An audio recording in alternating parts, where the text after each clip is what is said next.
How to allow Instagram access to photos. Welcome to my channel, and in this video I will tell you how easy and simple it is to provide access to your photo film in the application Instagram. Everything is very simple, you just need to follow me step by step to avoid any mistakes. This method is suitable only for users of iPhone devices. When you are in the Instagram application and let's say you are trying to upload any posts, and you have a message pop up in which you see that you ask to allow access to your photos. To fix this, you need to do the following. Go to the settings application and scroll down to the Instagram application.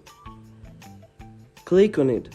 And now you need to click on the photo section. Then you will see three options, with which you can choose which access Instagram application will have to your photo film. You need to select the full access option. This is full access to your photo film. Otherwise, you can choose none. This Instagram cannot have access to your film, or limited access. This Instagram can only have access to the selected photo from your film. And on that everything. Instagram can have full access to your photo film and you can safely start uploading posts. I hope you were interested. Thank you for watching.